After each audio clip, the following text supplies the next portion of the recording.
I'm Rich Harvey from Property Buyer. When it comes to buying property during an economic downturn, the old age wisdom of being brave when everyone else is fearful comes to mind. It's an approach I'm adopting as Australia remains in lockdown due to coronavirus, and especially as fear is coming to housing markets. But why do I choose to forge ahead when others are cowering? Because I believe now is a perfect time to buy rather than shut up shop and hibernate.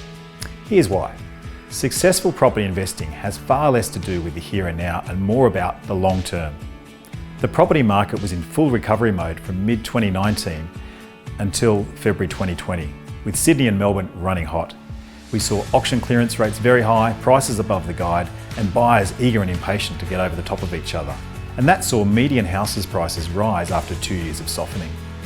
Now with coronavirus, we're seeing buyers are staying away out of fear as well as due to social distancing measures, and vendors are either not selling or taking a hit on price.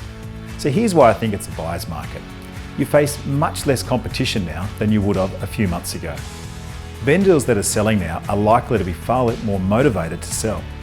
Perhaps they're bought elsewhere, or their individual circumstances require them to perhaps offload their home. Maybe it's an investor looking to free up capital or downsize their portfolio.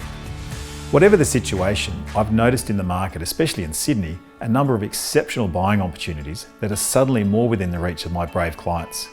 Now don't get me wrong, not everything is a bargain during a slowdown.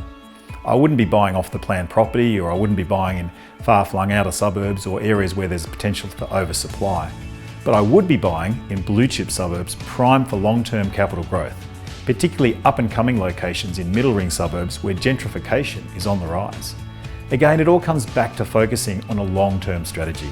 And this is one of those rare times in the market where it takes a short-term backward step and then is likely to see a rapid recovery. 6 months from now, you could be buying, but there's possibly also 10 other buyers bidding for that same property. Whereas buying now at a cheaper price with less competition makes a lot more sense. If you'd like to chat further about developing a property strategy, please give us a call today to start the conversation. I'm Rich Harvey from Property Buyer.